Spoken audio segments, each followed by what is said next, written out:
So yes, hello my dear chotus, hope you all are doing very well. और I wish कि आपने जितनी भी पीछे की क्लासेस है वो सारी अच्छे से रिवाइज करी होंगी.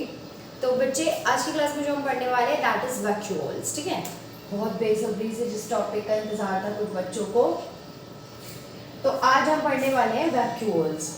देखो, this is nothing but an organelle only. मतलब ये वैक्यूल कोई एक नई चीज नहीं है, फिर एक नया टॉपिक नहीं है, फिर इतनी कोई टफ सी चीज नहीं, छोटू सा टॉपिक है. और बच्चे कुछ नहीं है, एक सेल ऑर्गेनल ही है. ठीक है, तो vacuole is nothing but a cell organelle only. ठीक है, तो किस टाइप का सेल ऑर्गेनल है, क्या काम होता है, हमने ये चीज पढ़ी थी कि हर सेल ऑर्गेनल के अपने अपने सबके काम थे. जैसे माइटोकॉन्ड्रिया का एटीपी बनाना था, है ना, क्लोरोप्लास्ट का फूड बनाना था. ठीक है, गोल्जी बॉडी का पैकेजिंग करना, मॉडिफाई करना प्रोटीन्स को, ये वाला काम था. तो हमने हर ऑर्गेनल के काम देख लिए हमने. अब हम क्या देखेंगे, वैक्यूल का काम देखेंगे. मतलब ये क्या है, ये बहुत ही इजीएस्ट टॉपिक है आपके इस चैप्टर का. ठीक है बच्चे, तो मैं आपको बताती हूँ. फॉर एग्जाम्पल, ये हमारे पास एक प्लांट सेल है, ये हमारे पास एक एनिमल सेल है. प्लांट सेल के पास एक एक्स्ट्रा वॉल होती है जिसे हम बोलते हैं सेल वॉल. फंगस के पास भी होती है, बैक्टीरिया के पास भी होती है, एल्गा के पास भी होती है. लेकिन एनिमल के पास, हम ह्यूमन बींग्स, हम जो एनिमल्स होते हैं, इनके पास एज सच कोई सेल वॉल प्रेजेंट नहीं होती. ये बात पता है सभी बच्चों को? ओके. तो बच्चे, जो वैक्यूल्स है ना, वो एनिमल सेल में भी प्रेजेंट होते हैं और प्लांट सेल में भी प्रेजेंट होते हैं. बस थोड़ा सा छुटकू सा डिफरेंस होता है. वो डिफरेंस क्या है? वो डिफरेंस ये है कि जो वैक्यूल्स है ना बच्चे, वो प्लांट में थोड़े ज्यादा बड़े बड़े होते हैं. जैसे देखो, इतना बड़ा सारा वैक्यूल है, ठीक है, लेकिन एनिमल सेल्स में बहुत छुटकू होते हैं, बहुत छुटकू. ठीक है, तो अगर आपसे पूछे एनिमल और प्लांट सेल्स में थोड़े दिनों बाद मैं आपसे डिफरेंस कराऊंगी, तो आप क्या बोल सकते हो? बहुत सारे डिफरेंसेस तैयार हो गए. अब तो एनिमल्स के पास सेल वॉल नहीं होती, प्लांट के पास सेल वॉल होती है. एनिमल के अंदर वैक्यूल होते हैं लेकिन बहुत स्मॉल साइज के होते हैं. लेकिन प्लांट के अंदर उस सेल का कम से कम 30 to 80% एरिया तो हमारा वैक्यूल ही कवर करके रखता है. बाकी यहाँ पे न्यूक्लियस पड़ा होगा, कहीं पे माइटोकॉन्ड्रिया पड़ा होगा, कहीं पे क्लोरोप्लास्ट पड़ा हुआ होगा, कहीं पे एंडोप्लाज्मिक रेटिकुलम होगा. राइट, बहुत सारी चीजें प्रेजेंट होती है. देखो, ज्यादातर एरिया किसने कवर कर रखा है? इस वैक्यूल ने ही कवर करके रखा है. तो 30 to 80% एरिया कौन? वैक्यूल कवर करके रखता है बच्चे. ठीक है, दूसरा डिफरेंस ये हो गया. तीसरा डिफरेंस हमारे पास ये है कि, याद करो, वेरी गुड, कि एनिमल्स के पास ना बेटा प्लास्टिड्स नहीं होते, क्लोरोप्लास्ट नहीं होते. लेकिन प्लांट सेल के पास हमारे पास प्लास्टिड्स, क्लोरोप्लास्ट, ये सारे पिगमेंट्स हमारे होते हैं, है ना. तो ये तीन डिफरेंसेस तो इसकी शक्ल देख के ही पता चल गए. मतलब ये तो हम बेसिकली बता सकते हैं. और बाकी डिफरेंसेस जैसे जैसे हम क्लास में बढ़ते जाएंगे वैसे वैसे और डिफरेंसेस भी आप बहुत सारे सीखते जाओगे. तो खैर, अब हम वैक्यूल पे आते हैं. तो वैक्यूल्स में एनिमल के अंदर एनिमल सेल के अंदर बहुत छोटे छोटे वेसिकल्स होते हैं. बेटा, मैंने तुम्हें बताया था पहले भी, या तो किसी को सैक या फिर वेसिकल, इन दोनों का मतलब होता है थैलियां. इन दोनों में थैली होती है. तो इस एनिमल सेल के अंदर छोटी छोटी पैकेट सी, छोटी छोटी थैली सी किसकी मिलके, ये क्या है? वैक्यूल है. और इसमें बड़ी वाली है. ठीक है, तो सैक और vesicle is nothing but the थैली इज ओनली सैक. ठीक है, ओके. पहला डिफरेंस समझ आया. अब हम वैक्यूल को समझते हैं कि क्या काम कर रहा है, क्या फंक्शन है इसका. देखो बच्चे, देखो, एक चीज ध्यान से समझना क्योंकि कंफ्यूज कर सकते हैं. जैसे मान लो ये एक प्लांट सेल है, ठीक है ना, और मान लो ये वैक्यूल है. तो बच्चे, ये वैक्यूल है ना, साइटोप्लाज्म के अंदर नहीं होता, साइटोप्लाज्म से अलग होता है. क्या मतलब है इस चीज का? यही बहुत इंपॉर्टेंट है, ध्यान से समझना. जैसे मान लो ये सेल है, इसमें से ये प्लांट सेल है तो भाई ऑब्वियसली बात है सेल वॉल होगी. ये चीज अंडरस्टूड होनी चाहिए. यहाँ पे मान लो ये साइटोप्लाज्म है, लेकिन ये वाला एरिया जो खाली बच गया ना, इसमें साइटोप्लाज्म नहीं था, इसमें सिर्फ एक सेल ऑर्गेनल पड़ी हुई है जिसका नाम वैक्यूल है. समझ में आ गई? मतलब ऐसे नहीं है कि एक सेल है, उसके सारे साइटोप्लाज्म बहुत सारा है और फिर उसी के ही बीचों बीच कहीं पे हमारा वैक्यूल नहीं होगा. ऐसे नहीं होता है. जो वैक्यूल होता है वो सेल को साइटोप्लाज्म से अलग करता है. कहने का मतलब है, जहां वैक्यूल प्रेजेंट होगा उसके नीचे साइटोप्लाज्म तो नहीं होने वाला है. Isn't it? समझ में आया? मतलब देखो, ये अगर वैक्यूल है तो इसके अगल बगल होगा साइटोप्लाज्म, इसके नीचे नहीं होगा साइटोप्लाज्म इस वैक्यूल के। क्लियर? एक बार और बता दो, अगर कंफ्यूजन हो रही है तो ओके बता देते हैं, कोई बड़ी बात नहीं है, समझाने के लिए हम कुछ भी करेगा गाइस। ये मेरे पास एक प्लांट चलती बेटा, ठीक है? तो वैक्यूल क्या होता है, मान लो यहाँ साइटोप्लाज्म है, तो जहां वैक्यूल होगा ना उस एरिया के अंदर, जहां वैक्यूल पड़ा हुआ है उस एरिया में हमारे पास साइटोप्लाज्म नहीं होता। तो वैक्यूल साइटोप्लाज्म मतलब सेल के अंदर जो वैक्यूल होता है वो साइटोप्लाज्म से अलग पड़ा हुआ होता है। इतना समझ में आ रहा है? ठीक। ये भी एक एनसीईआरटी की लाइन ही होती है, अच्छी बुक्स पढ़ते हो तो उस बुक में भी लिखा हुआ होता है, इसलिए मैं बता रही हूँ, ज़्यादा दौड़ देंगे तुम्हें कंफ्यूजन ना हो। कभी तुम ये सोच रहे हो मतलब साइटोप्लाज्म उड़ जाता है जहाँ वैक्यूल होता है, काइंड ऑफ बोल सकते हो, ठीक है? ऐसे ही समझना है इस चीज को, समझने के लिए ऐसे समझ लो, ठीक है? अब देखो, तो ये हमें समझ में आ गया वैक्यूल क्या होता है, काइंड ऑफ सेल ऑर्गेनेल है। इसका ना काम क्या होता है? देखो बच्चे, अगर मैं प्लांट के अंदर देखूं तो ये क्या करता है, पानी को स्टोर करके रखता है, ठीक है? क्या करेगा, वाटर को और मिनरल को स्टोर करता है। मिनरल्स पता होते हैं ना क्या होते हैं, जैसे हमारे प्लांट को ग्रो करने के लिए पानी चाहिए और कुछ मिनरल्स भी चाहिए होते हैं, ठीक है? जैसे नाइट्रोजन, पोटेशियम, ये बहुत इंपॉर्टेंट मिनरल्स होते हैं जो कि हमारे प्लांट को ग्रो करने के लिए चाहिए होते हैं। तो ये जो वैक्यूल है ना, ये क्या प्लांट के अंदर क्या क्या काम करता है, वाटर मिनरल को स्टोर करता है। दूसरा काम क्या करता है बच्चे, अच्छा देखो, अगर कोई vacuole, if any vacuole of plant stores what, water and mineral, तो उस थैली को ना हम एक नया नाम दे देते हैं जिसे सैप बोला जाता है, सैप। तो अगर मान लो इस थैली में, इस वैक्यूल में, इस वेसिकल में क्या है, वाटर और मिनरल्स है ना, तो हम इसको सैप बोलेंगे। तो हम इसको क्या बोलेंगे, प्लांट की सेल का सैप, और we can say cell sap. Cell sap कब बोलना है, सिर्फ और सिर्फ तब जब हमारा वैक्यूल वाटर और मिनरल स्टोर करेगा, ठीक है? तो हम वैक्यूल को क्या बोलेंगे, सेल सैप बोलेंगे। इतनी बात क्लियर हुई मेरे क्यूटीज को? ओके, तो मैं छोटू नेक्स्ट पॉइंट पे आते हैं। बेटा देखो, इस वैक्यूल के अंदर ना कुछ इनऑर्गेनिक और ऑर्गेनिक कंपाउंड्स भी प्रेजेंट होते हैं। अब यार दीदी ये इनऑर्गेनिक और ऑर्गेनिक क्या है? बेटा इनऑर्गेनिक और ऑर्गेनिक थोड़ा सा समझाने की कोशिश करती हूँ, बाकी आप 10th में केमिस्ट्री में भी पढ़ोगे, ठीक है ना, कि इनऑर्गेनिक ऑर्गेनिक कंपाउंड्स होते हैं। देखो मैं थोड़ा सा एक्सप्लेन कर रही हूँ। देखो सबने कार्बन सुना है, हाइड्रोजन सुना है, कार्बन हाइड्रोजन सुनी है ना सबने, कार्बन सुना होगा, हाइड्रोजन सुना होगा, ऑक्सीजन सुना होगा, है ना? थोड़ा सा नाइट्रोजन। जब कोई चीज कार्बन, हाइड्रोजन, ऑक्सीजन और नाइट्रोजन या फिर कभी-कभी सल्फर या फिर कभी-कभी फास्फोरस भी हो जाता है, इनसे मिलके बनी हुई होती है ना, तो उसे ऑर्गेनिक कंपाउंड बोलते हैं, जो हमारे नेचर में एग्जिस्ट भी करता है, ठीक है? तो उसे हम जनरली ऑर्गेनिक कंपाउंड बोलते हैं। इनऑर्गेनिक कंपाउंड्स वो कंपाउंड्स होते हैं जो इनसे मिलके नहीं बने होते। फॉर एग्जांपल HCl, HCl में हाइड्रोजन तो है लेकिन बगल में कौन आ गया, क्लोरीन। इसमें इनऑर्गेनिक में जरूरी है कार्बन भी होनी चाहिए, हाइड्रोजन भी होनी चाहिए। ऑक्सीजन, नाइट्रोजन, सल्फर और फास्फोरस में से कोई एक होगा तो चलेगा, लेकिन कार्बन हाइड्रोजन होना जरूरी है। तो जैसे HCl है तो HCl में हाइड्रोजन है लेकिन कार्बन नहीं है, तो हम इसको ऑर्गेनिक नहीं बोलेंगे, हम इसको क्या बोलेंगे, इनऑर्गेनिक बोलेंगे, ठीक है? फॉर एग्जांपल जैसे CO2, तो कार्बन है लेकिन हाइड्रोजन नहीं है, तो उसके बगल में कौन है, ऑक्सीजन है, तो हम इसको क्या बोलेंगे, ऑर्गेनिक नहीं बोलेंगे, इनऑर्गेनिक बोलेंगे। ऑर्गेनिक बोलने के लिए कार्बन और हाइड्रोजन इज मस्ट, ये कार्बन और हाइड्रोजन होना बहुत जरूरी है, बिना कार्बन हाइड्रोजन के कोई भी कंपाउंड ऑर्गेनिक बन ही नहीं सकता। और एग्जांपल ले लो, जैसे ऑक्सीजन इनऑर्गेनिक है क्योंकि इसके अंदर कार्बन हाइड्रोजन आ ही नहीं रहे। और ले लो वाटर, ले लो H2O, कार्बन का है, कार्बन तो नहीं है, तो इसका मतलब ये इनऑर्गेनिक है। और क्या दूं मैं तुम्हें एग्जांपल, जैसे कि ऑर्गेनिक के एग्जांपल दे दूं, जैसे बेटा मीथेन गैस, किसी ने पढ़ी हो, मीथेन गैस सुनी है कभी किसी ने सुनी होगी, ब्यूटेन गैस, मीथेन गैस। तो ये CH4, इसमें कार्बन भी आ रहा है, हाइड्रोजन भी आ रहा है, दोनों आ रहे हैं, दैट मींस कि ये एक ऑर्गेनिक कंपाउंड है।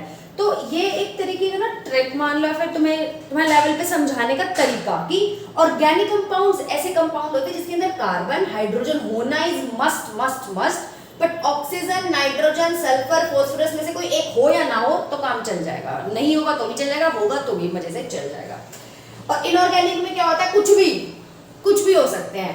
और भी अगर जैसे देखो sodium bicarbonate Na2CO3, sodium carbonate, sodium bicarbonate NaHCO3, तो देखो इसमें हाइड्रोजन भी है, कार्बन भी है, लेकिन इसके अलावा इसमें सोडियम आ गया तो ये क्या हो गया, इनऑर्गेनिक हो गया। इसमें कार्बन ऑक्सीजन, लेकिन इसमें सोडियम आ गया। कहने का मतलब ये कि ऑर्गेनिक सिर्फ क्या होगा जिसमें कार्बन और हाइड्रोजन ही होनी चाहिए, एक तो ये चीज। दूसरी ऑक्सीजन नाइट्रोजन, ये ऑक्सीजन है, ये नाइट्रोजन है, ये सल्फर है, ये फास्फोरस है, इनमें से कोई एक भी होगा चलेगा, लेकिन इनके अलावा कुछ भी आ गया तो फिर वो इनऑर्गेनिक की तरह ट्रीट करा जाएगा। Is that clear? अगर इतना समझ में आ गया तो it's a very good thing, अगर नहीं समझ में आया तो it's also very good thing.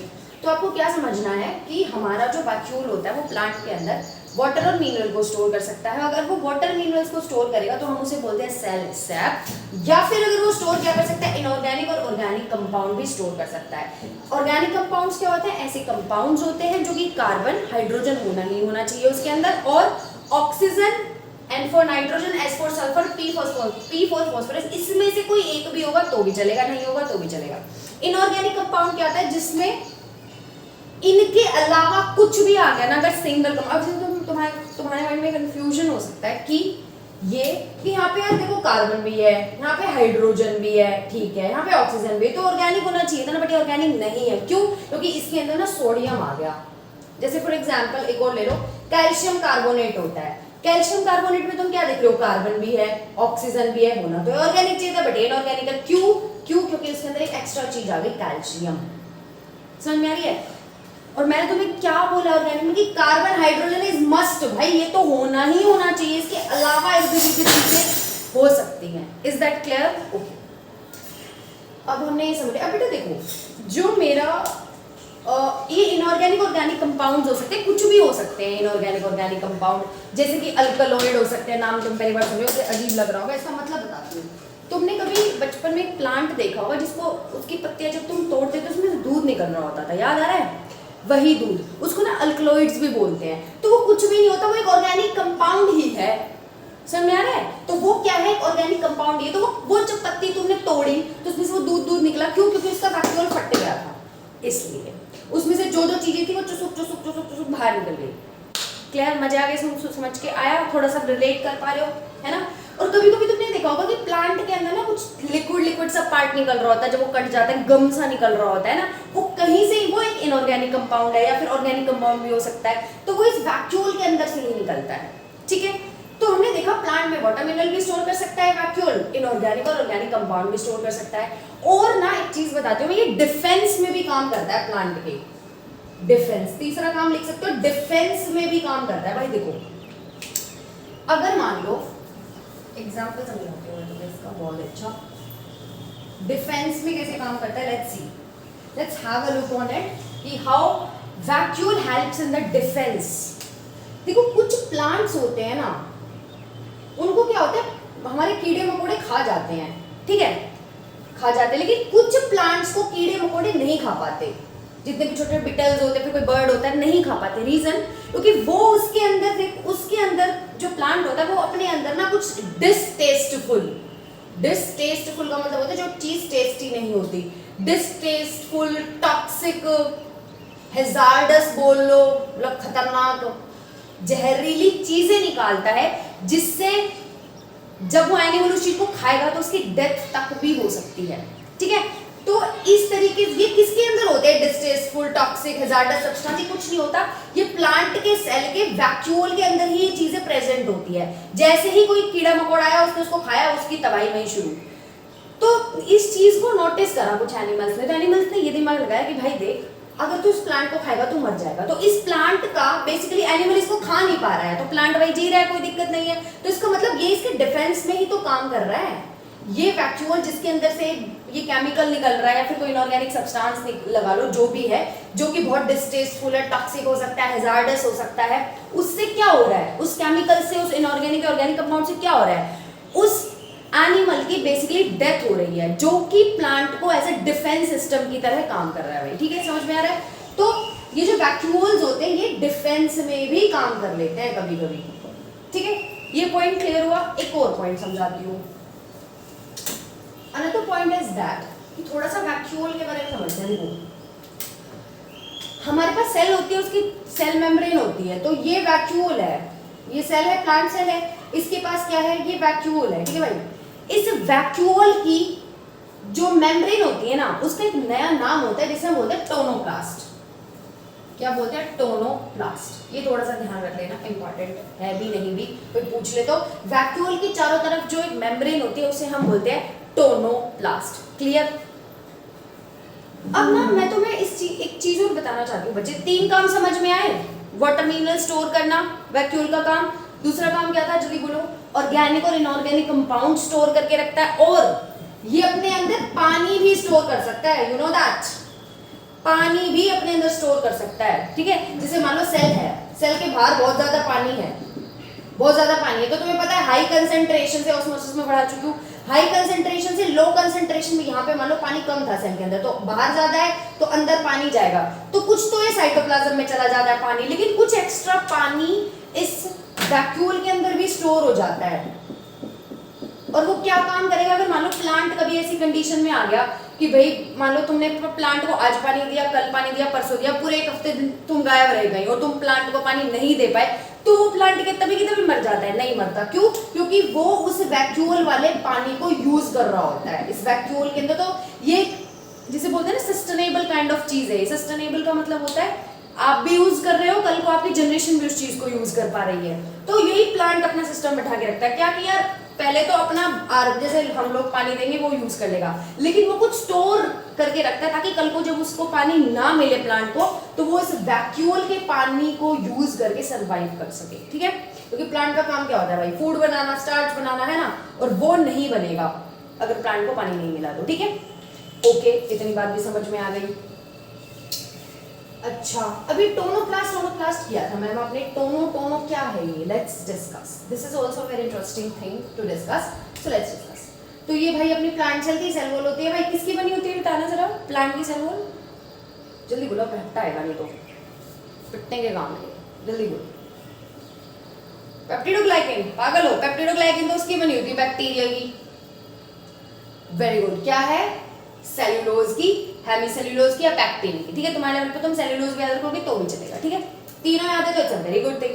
तो बेटा जो हमारा वैक्यूल है उसकी मेम्ब्रेन का क्या नाम है बच्चे? टोनोप्लास्ट। अब मैं तुम्हें एक बहुत खतरनाक बढ़िया चीज बताती हूँ, ध्यान से सुनना। ये जो मेम्ब्रेन है ना, ये मेम्ब्रेन इस सेल को टर्जिडिटी प्रोवाइड करती है। टर्जिडिटी। टर्जिड से टी से याद रखना, टाइटनेस। टाइट, टी से टाइट, टी से टोनोप्लास्ट, टोनोप्लास्ट टी से टर्जिडिटी प्रोवाइड करती है। टर्जिडिटी का मतलब होता है टाइट। अच्छी बुक पढ़ोगे ना, वहां पे चीज लिखी रहती है कि ये टर्जिडिटी प्रोवाइड करती है। देखो कईयों के दिमाग के सिर के ऊपर से भाग जाती है चीज। So what is turgidity? मतलब क्या टर्जिडिटी का मतलब है? ध्यान से सुनो। तुम्हें याद है जो जब हाई कंसंट्रेशन होती थी हमारे सेल के बाहर, बहुत ज्यादा पानी की हाई कंसंट्रेशन होती थी, तो पानी क्या होता था बच्चे? हाई कंसंट्रेशन से लो कंसंट्रेशन के अंदर ट्रैवल करता था, तो पानी अंदर आ जाता था भाई, आ जाता था। तो अब क्या होगा? इस वैक्यूल में भर जाएगा वो बाहर से आने वाला पानी, वो टुक टुक टुक टुक टुक टुक भर गया भाई पानी। Oh my God.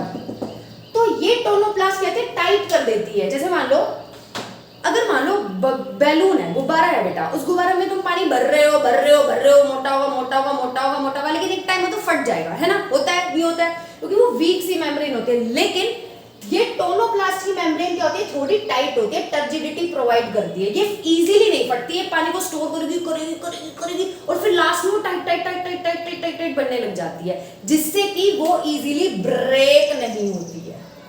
Easily break नहीं होती। क्यों नहीं होती? क्योंकि देखो ये अभी छुटकू सी है, इसमें पानी भर गया, तो प्लांट सेल मान लो ये ऐसा था पहले। अब देखो देखो ब्लैक बोर्ड का साइज कम था इसलिए मैं इतना बड़ा साइज इसमें नहीं बना पा रही, लेकिन तुम समझ जाना कि ये वैक्यूल थोड़ा सा बड़ा हो गया और बड़ा हो गया, तो इसके अंदर पानी भर गया होगा। पानी के भरने की वजह से इतना था, अभी और मोटा हो जाएगा। कहने का मतलब अगर मान लो ये सिचुएशन थी ना टोनोप्लास्ट की, तो अब इसकी ये सिचुएशन हो गई है और फूल गया है। अब आ रही है बात, तो इसके अंदर और पानी पानी पानी पानी पानी पानी पानी पानी वाटर स्टोर हो गया। तो ये जो मेम्ब्रेन है ना बच्चे, ये जो टोनोप्लास्ट है, ये टाइट हो जाएगी और ये क्या करती है? बाहर हल्का हल्का प्रेशर लगाती है। जब ये टोनोप्लास्ट सेल के ऊपर प्रेशर लगाती है ना बेटा बाहर की तरफ, क्योंकि अगर मान लो मैं भर रही हूँ तो मैं बाहर की तरफ भी पहले प्रेशर लगाऊंगी ना, अंदर थोड़ी ना प्रेशर लगाऊंगी। अगर मैं भर रही हूँ, अब ऐसे फॉर एग्जाम्पल ऐसे समझो, जैसे मैंने अपने मुंह में मान लो गैस भरी, तो मेरे गाल की बाहर वाली स्किन पे ऐसे प्रेशर लग रहा है, करके देखो, चलो ट्राई करो,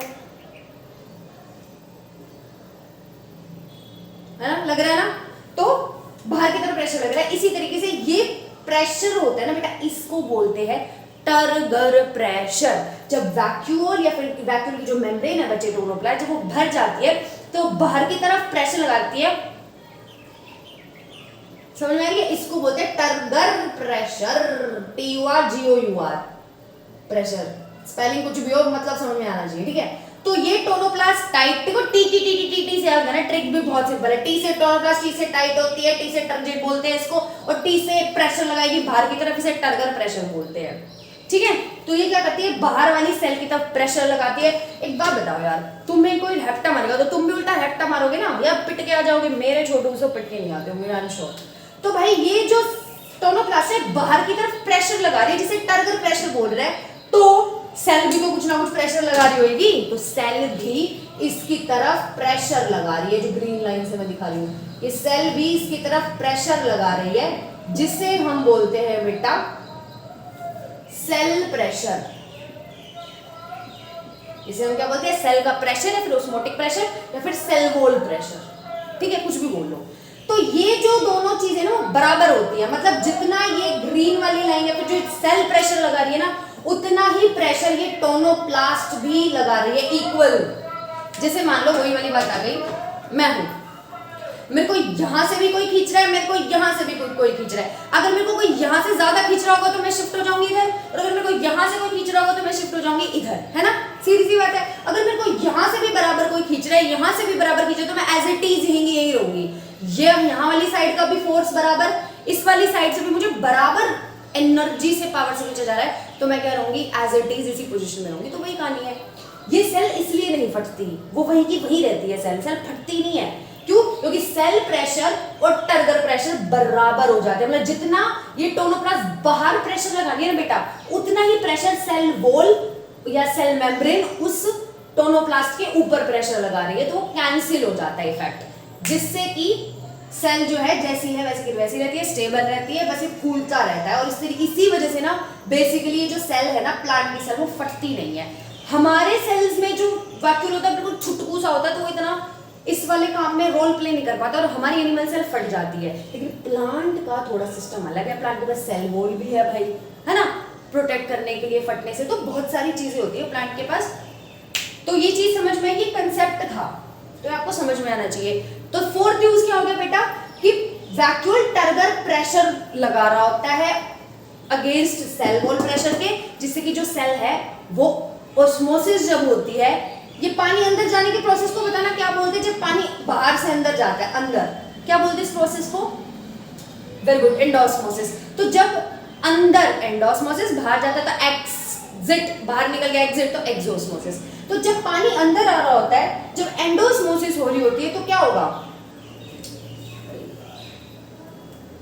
तो एंडोस्मोसिस हो रही होती है, प्लांट के अंदर पानी आ रहा होता है। अब मैंने आपसे क्वेश्चन पूछा था, ठीक है, तो टर्गर प्रेशर और सेल वॉल प्रेशर बराबर हो जाते हैं, तो सेल फटती नहीं है इस रीजन से, ठीक है। और एक सेल वॉल तो एक भाई मेजर फैक्टर है कि सेल वॉल टाइट होती है, इसलिए भी नहीं फटने देती है। और ये चीज ध्यान रखनी कि जो वैक्यूल है that is maintaining the tightness, ठीक है ना। तो टर्गर प्रेशर बच्चे समझ में आ गया समझ में, ओके।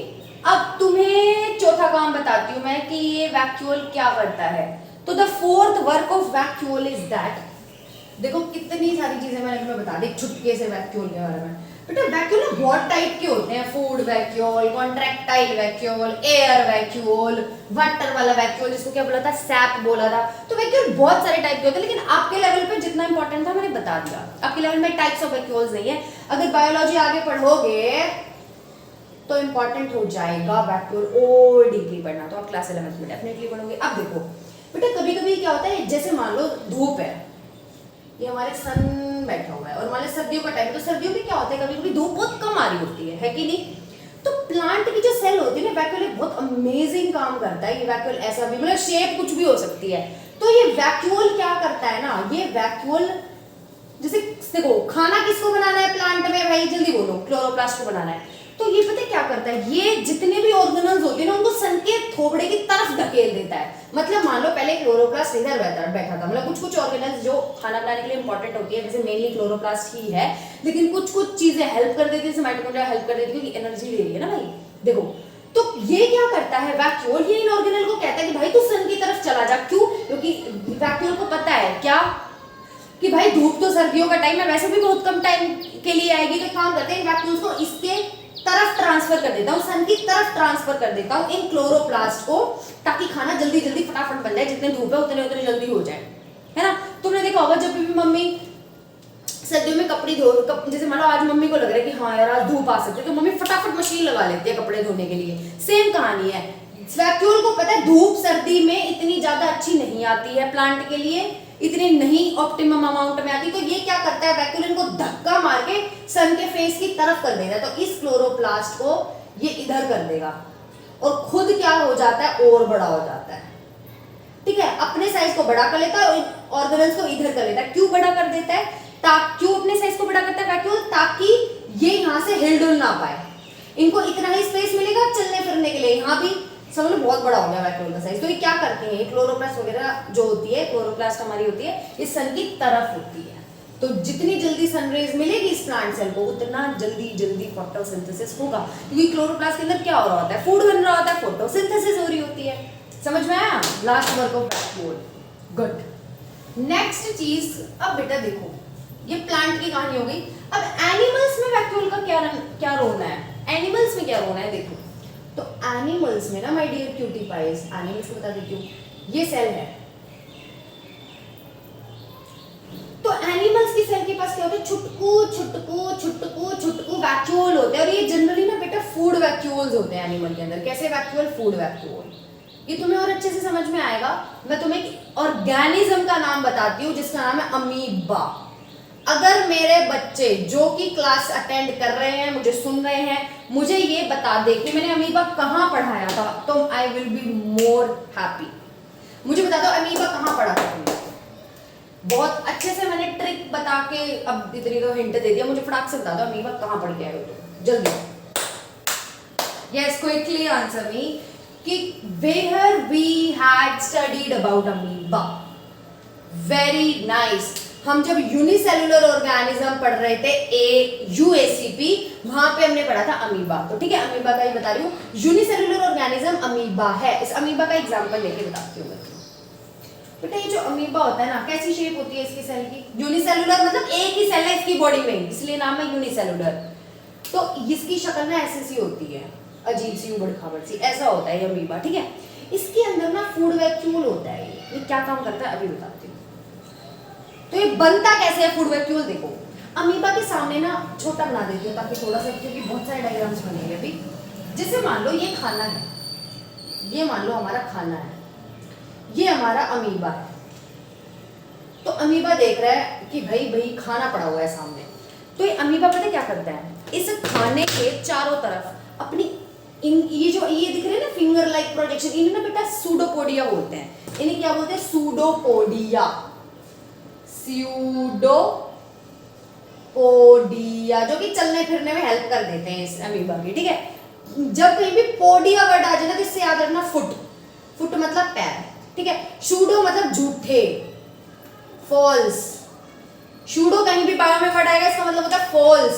फॉल्स मतलब झूठे फुट, कहने का मतलब झूठे पैर। हाँ भाई झूठे से ही तो है ये कौन से रेंगने में, मतलब ऐसे टक टक टक टक टक टक चलने में तो ना हेल्प करे, तो बस प्रोजेक्शंस है जो ऐसे ऐसे मूवमेंट करा देती है, तो इनको सूडोपोडिया बोला जाता है। ठीक है, ओके, स्पेस चाहिए होगा मुझे, इसलिए मैं इसको थोड़ा सा रख करूंगी।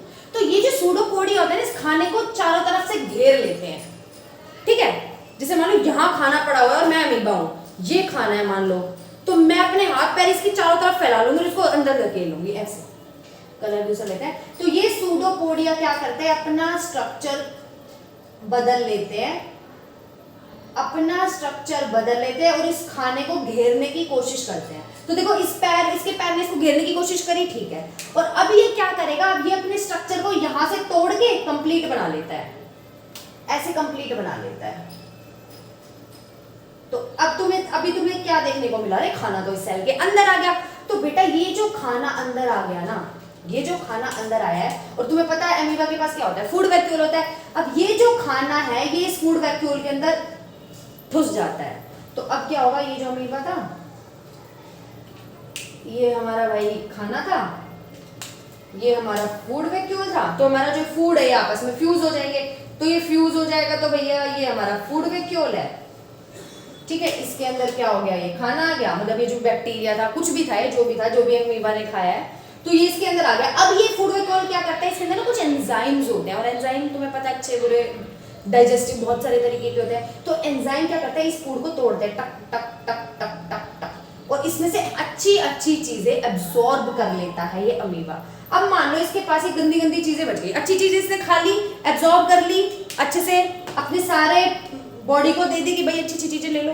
अब ये बुरी बुरी चीजें बच गई, मान लो रेड रेड, अब इन बुरी बुरी चीजों को ये अमीबा बाहर निकालता है। अब बेटा देखो एग्जिट हो रही है, बाहर निकल रहा है, इसको बोलते हैं एक्सोसाइटोसिस।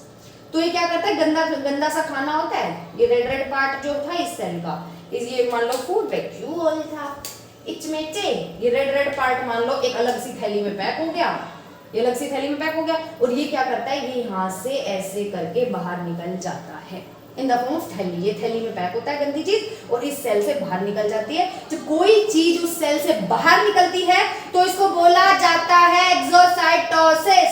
हाँ कि ना, हाँ गुड। अब देखो मैं बताना भूल गई थी बेटा, ये देखो ये अमीबा था, इसके सामने खाना बैठा हुआ था, तो इसने अंदर लिया, इसको अंदर लिया, तो इस अंदर लेने के प्रोसेस को क्या बोलते हैं, वेरी गुड, एंडोसाइटोसिस, ठीक है। तो इसने इस खाने को अपनी बॉडी के अंदर एनगल्फ किया, तो इसे हम बोलते हैं एंडोसाइटोसिस। तो अमीबा क्या करता है, दोबारा बताती हूँ, अमीबा बाहर अपने खाना देखता है, अपने सूडोपोडिया को उसके खाने के चारों तरफ लेके आता है, फिर उसको अंदर लेता है, अंदर फूड वैक्यूल के पास चला जाता है, फिर ये खाना, फिर उस फूड वैक्यूल में जो ये खाना है वो छोटे छोटे छोटे छोटे छोटे छोटे छोटे पार्ट में उसको काटता है, उसमें से अच्छी अच्छी चीजें निकालता है, बेकार बेकार चीजों का एक्सोसाइटोसिस कर देता है। दैट्स हाउ अमीबा अपना खाना लेता है और उसको मस्त तरीके से डाइजेस्ट करता है। और ये ना एक्चुअली आप 9th स्टैंडर्ड में आगे पढ़ोगे शायद, अगर 10th में पढ़ोगे may be, nutrition in amoeba, तो इस तरीके से न्यूट्रिशन होता है अमीबा का। और आई थिंक आपने 8th क्लास में भी पढ़ा होगा, लेकिन अब तुम्हें थोड़ा ज्यादा समझ में आएगा क्योंकि तुमने टर्मिनोलॉजीज के साथ सीखा है, एंडोसाइटोसिस, एक्सोसाइटोसिस। बेटा देखो ये अमीबा ना इस चीज को खा रहा है, किसी चीज को इंगल्फ कर रहा है, ठीक है, उसको तोड़ रहा है, उसमें से अच्छी चीजें निकाल रहा है, बेकार चीजों का एक्सोसाइटोसिस कर रहा है। इस प्रोसेस को ना फैगोसाइटोसिस भी बोलते हैं। मैंने थोड़े दिन पहले पढ़ाई थी, फैगोसाइटोसिस मतलब मार देना, मार देना। तो ये जो खाना था तो कोई दिक्कत नहीं, अब मान लो कोई बैक्टीरिया आ गया, अभी बैक्टीरियल सेल को अंदर लेगा, उसको खा जाएगा, तो उसे हम क्या बोलेंगे, फैगोसाइटोसिस। इजी। क्या मेरे चुन्नू मुन्नू को वैक्यूल वाला कंसेप्ट आज की क्लास में समझ आ गया, हाँ या ना, जल्दी बताओ, आ गया होगा, ठीक है। तो this is all about vacuoles. I hope आपको ये वीडियो बहुत अच्छी लगी होगी, क्योंकि अगर बेटा समझ में ना आया तो do let me know in the comment section, but I hope आपको आ गया होगा, क्योंकि इतना टफ नहीं था ये टॉपिक। इसके 4 यूज जो है वैक्यूल के, ये अच्छे से रिवाइज कर लेना, ठीक है। और अगर एक बार समझ में आ गया तो दूसरी बार 2x पे करके भी देख सकते हो आप। तो will meet you in the next section with another video. Till then have a good day.